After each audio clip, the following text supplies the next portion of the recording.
Hello' নমস্কাৰ maths my life YouTube চেনেললৈ আপোনালোকক সকলোকে স্বাগতম জনাইছোঁ। আজি আমি ক্লাছ 10ৰ মেথছৰ সমান্তৰ প্ৰগতিৰ পঞ্চম অধ্যয়নৰ 5.2 অনুশীলনীৰ 18 নম্বৰ কুৱেশ্যনটো কৰিব যাই আছোঁ। আগৰ ভিতৰত মই অলৰেডি কুৱেশ্যনখিনি কৰিছোঁ। আজি 18 নম্বৰ কুৱেশ্যনৰ পৰা আৰম্ভ কৰিম। ইয়াত কি দি আছে, এটা সমান্তৰ প্ৰগতিৰ চতুৰ্থ আৰু অষ্টম পদ। চতুৰ্থ পদ মানে কি A4 আৰু কি আছে অষ্টম পদ মানে কি A8। কি কৈছে, পদ দুটাৰ যোগফল কি কৈছে, পদ দুটাৰ যোগফল যোগ কৰি দিলে কিমান পাওঁ 24।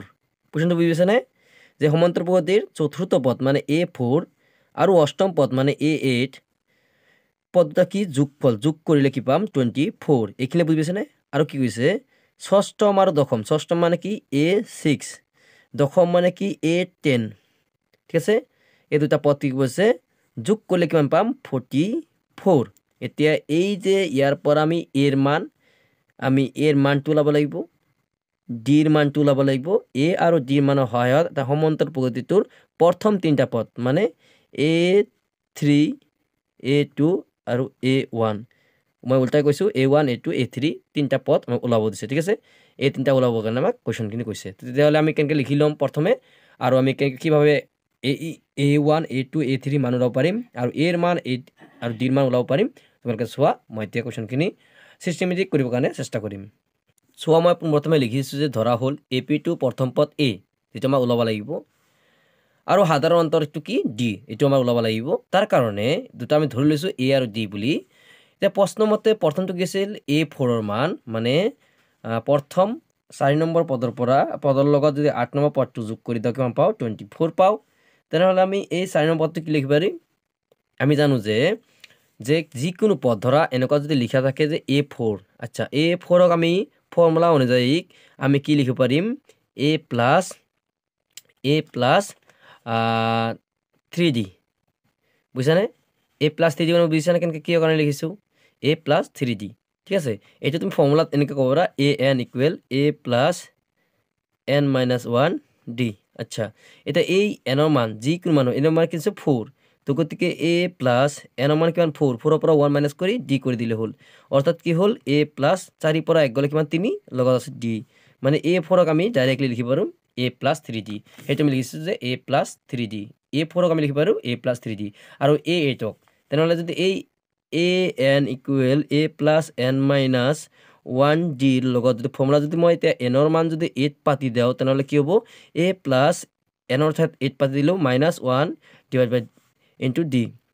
তো এইটো A থাকিল আৰু এইটোৰ পৰা 1 গ'লে কিমান 7D, ডিটো যদি পূৰণ হৈ আছে তো A8ক আমি কি লিখিব পাৰোঁ, এইখিনি লিখিব পাৰোঁ। তো এইখিনি লিখিছোঁ A প্লাছ 7D। ঠিক আছে, ইকুৱেল 24। বুজি পাইছেনে। এতিয়া ইয়াৰ পৰা আমি যেতিয়া কেলকুলেশ্যনখিনি ছল্ভ কৰিব যাম, তেতিয়া আমি প্ৰথমে চাব লাগিব যে এই সংখ্যাটোৰ লগত এতিয়া চোৱা এইটো A এটা আছে, এইটো এটা A আছে, হয়নে নাই। এই দুটা A হৈ গ'ল, তো এটা A আৰু এটা A, দুটা A যোগ কৰিলে কি হ'ব 2A। মানে যদি কোনো এটা আখৰ যদি A প্লাছ A হৈ থাকে নহয়, এইটো প্লাছ হৈ থাকিলে কি হয় এইটো যোগ হৈ আগত 2 বহি যায়। ঠিক আছে, এটা যদি তিনিটাও থাকে A প্লাছ A, তেনেহ'লে কি হ'ব 3A। এই অৰ্থত তুমি এনেকৈ ভাবিব পাৰা যে এইটো এটা আপেল, দুটা আপেল, তিনিটা আপেল 3 ইনটু আপেল। ঠিক আছে, 3টা আপেল হৈ গ'ল। সেইভাৱে ধৰিব পাৰা যে 2A। এটা 3D আছে আৰু এটা 7D আছে, দুটা যোগ কৰিলে কিমান হ'ব 3D আৰু 7D যদি যোগ কৰিলে কিমান হ'ব 10D নহ'ব জানো। 3 আৰু 7 10, লগত কি আছে D, ইকুৱেল কিমান আছে 24।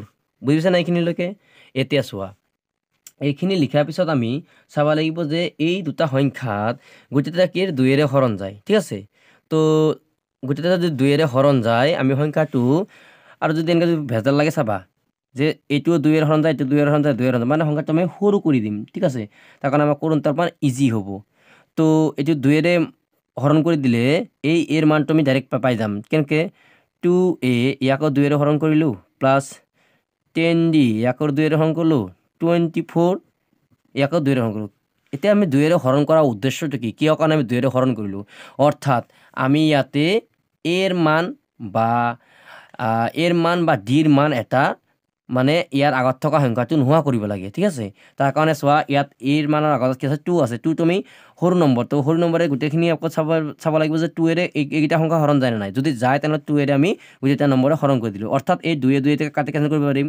2ৰে 10 কিমান যায় 5 বাৰ যায়, 2ৰে 24 কিমান যায় 1 বাৰ 2 বাৰ। ঠিক আছে, তো এতিয়া সংখ্যাটো আমি কিমান পালোঁ a পালোঁ প্লাছ 5d ইকুৱেল কিমান পালোঁ 12 তো ইয়াত আমি কি ৰাখি দিম অকল এটো ৰাখি দিম মানে এতিয়া এৰ মানটো ওলাবৰ কাৰণে এটো ৰাখি দিম এ ৰাখি দিলোঁ তেনেহ'লে কি হ'ল 12ৰ লগত এই 5dটো কিফালে আহিব এইফালে মাইনাছ হ'ব 5d তো এইটো যিটো আমি পালোঁ এইটো আমি এৰ মানটো ইমান পালোঁ ঠিক আছে এইটো আমি এটা সমীকৰণ দি থওঁ 1 নম্বৰ সমীকৰণ বুলি দি থলোঁ ঠিক আছে এতিয়া আমাৰ দ্বিতীয় এটা কণ্ডিশ্যন দিয়া আছিল নহয় দ্বিতীয় কণ্ডিশ্যনটো আমাৰ কি দিয়া আছিল ইয়াতে যে 6a লগত যদি 10a প্লাছ কৰোঁ তেনেহ'লে কিমান পাম 44 ঠিক আছে মানে 6 নম্বৰ পদ আৰু 10 নম্বৰ পদটো যোগ কৰিলে কিমান পাম 44 তো গতিকে আমি এতিয়া লিখি দিম যে প্ৰশ্নমতে যে আমি পাইছোঁ দ্বিতীয় প্ৰশ্নমতে এতিয়া সেইটো প্ৰথম পাইছিলোঁ এতিয়া দ্বিতীয় তো 2 দি ইণ্টাৰেষ্ট দিলোঁ দ্বিতীয় শৰ্টকাটত লিখিছোঁ মই দ্বিতীয় প্ৰশ্নমতে ঠিক আছে দ্বিতীয় প্ৰশ্নমতে আচ্ছা দ্বিতীয় প্ৰশ্নমতে কি হ'ব যে a6 প্লাছ a10 ইকুৱেল কিমান পাম 44 বুজিছানে এতিয়া ইয়াৰ পিছত আমি কি কৰিম ইয়াতে অংকটো কৰিব যাম যে a6ত আমি কি লিখিব পাৰোঁ a প্লাছ 5d মই আগতে বুজাইছোঁ এইটা কি লিখিব পাৰিম a প্লাছ 9d ইকুৱেল 44 ঠিক আছে এতিয়া ধৰিব পাৰিছানে কেনেকৈ লিখিছোঁ কাৰণ a6ক কি লিখিব পাৰিম a প্লাছ যে 5d যে লিখিব পাৰিম কেনেকৈ বুজি পাইছানে নাই এই ফৰ্মুলা মতে কি an equal a plus n minus 1d এই ফৰ্মুলা মতে ঠিক আছে আমি এইটো ইমান লিখিব পাৰিম তো গতিকে আমি ভাবি ল'বা যে এটা যদি নম্বৰ থাকিব তাৰ 1 কমাই ফালে লগত d পূৰণ হৈ যাব 10 আছে না 10 পৰা 1 কমা 9 লগত d পূৰণ হ'ব a প্লাছ 9d ঠিক আছে তো এইখিনি পালা এইখিনিৰ পিছত আকৌ ক্যালকুলেশনটো চোৱা ইয়াতে কি আছে এইটো এটা এইটো এটা মানে কি দুটা a 5টা d আৰু এইটো 9টা d 5 9 কিমান হ'ব 14টা d ইকুৱেল কিমান আছে 44 ঠিক আছে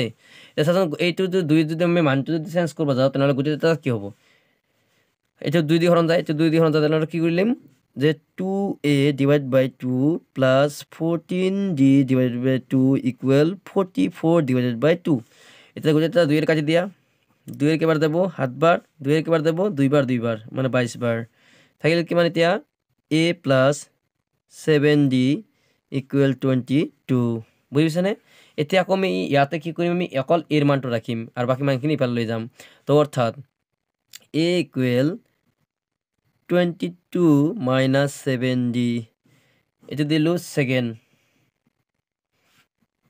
ঠিক আছে এটা আমি 1 নম্বৰ আৰু 2 নম্বৰত চাম দুই ফালে a মানে আছে মানে এটো সমান হলে এই দুটা মানো সমান হ'ব তো এই দুটা মানটো কম্পেয়াৰ কৰিলে আমি ইয়াৰ পৰা d মানটো পাই যাম তাৰ কাৰণে আমি কি লিখিম এতে 1 নম্বৰ আৰু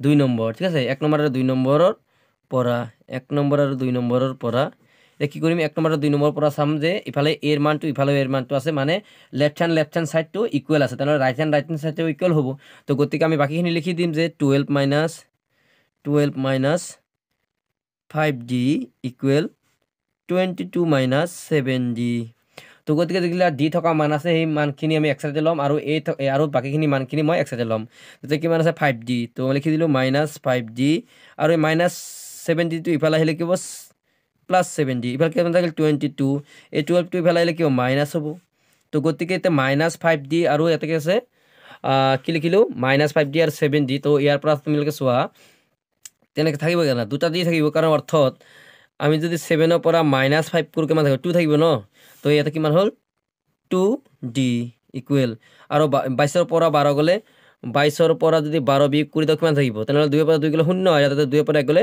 ঠিক আছে কিমান থাকিল 10 ওকে এখিনি পালো এতিয়া আমি ইয়াতে কি কৰিম d ৰ মানটো ৰাখি দিম 2 টো কি হৈছে d ৰ লগত কি হৈছে পূৰণ হৈছে যদি এনেকুৱা কিবা এটা সংখ্যা যদি এতে লিখা আছে অৰ্থাৎ ইয়াতে কোনো চিহ্ন নাই মানে কি হৈছে পূৰণ হৈ আছে ঠিক আছে ইয়াৰ অৰ্থ হ'ল 2 * d তো এই d টো পূৰণ হৈ আছে ইফালে গলে কি হ'ব সমান চিহ্ন ইফালে গলে কি হ'ব এটো হৰণ হৈ যাব মানে তলত বহি যাব তো অৰ্থাৎ 10 ৰ তলত যদি আমি 2 বহাই দাও তাহলে কিমান হ'ব কাটাকাটি কৰিলে কিমান হ'ব 5 বাৰ যাব তো গতিকে লিখিম d = 5 আমি d মান কিমান পালো এতিয়া বৰ্তমান 5 বাস এই d ৰ মানটো আমি তো 3 নম্বৰ দি দিলো এই মানটো লৈ ফালে তুমি যদি সমীকৰণ 1ত বহাও বা সমীকৰণ 2ত বহাও তেনেহলে আমি আনসাৰটো এৰ মানটো পাই যাম তেনেহলে আমি কি কৰো এটা প্ৰথমে আমি সমীকৰণ 1ত বহাই দাও আচ্ছা সমীকৰণ 1 টো কি আছিল সমীকৰণ 1 টো হ'ল a = 12 - 5d ঠিক আছে যেটো আমি এই ইয়াতে লিখিছো a = 12 - 5d তাতে আমি এতিয়া মানটো বহাই দিম ঠিক আছে তাৰ কাৰণে এতিয়া মানটো বহাই দিম তোমালোকে চোৱা এতিয়া আমি কি জানো যে d ৰ মানটো কিমান পাইছো 5 তো 12 মাইনাছ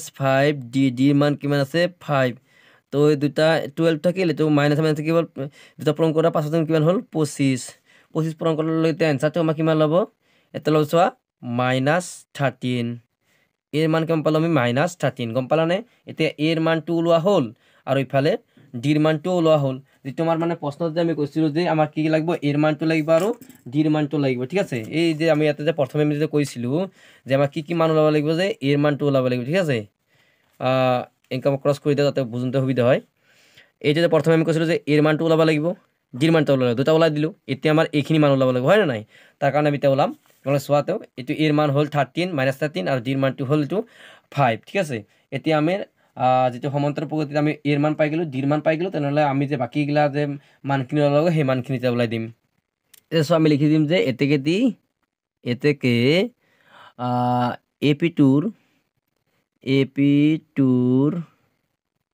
এপিটোৰ প্ৰথম পদ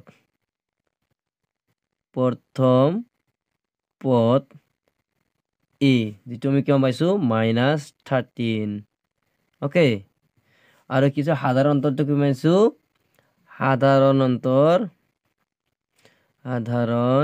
অন্তৰটো কিমান পাইছোঁ, সাধাৰণ অন্তৰটো হ'ল ডি, ইয়াৰ মান কিমান পাইছোঁ 5। তো এতিয়া আমাৰ সমান্তৰাল পদ্ধতিত A1 A2 A3 ওলাব যে, ঠিক আছে।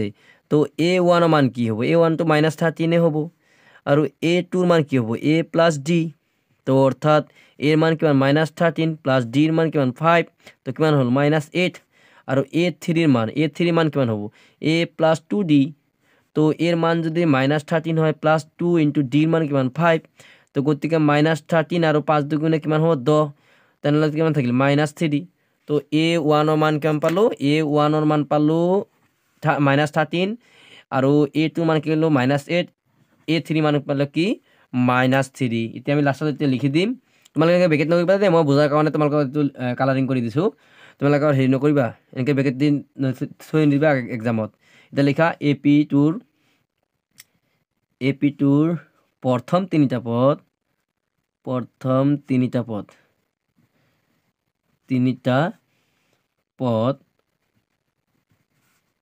কি হ'ব -13, -8, -3। এইখিনিতে আমাৰ কুৱেশ্যন নম্বৰ 18টো সমাপ্ত হ'ল।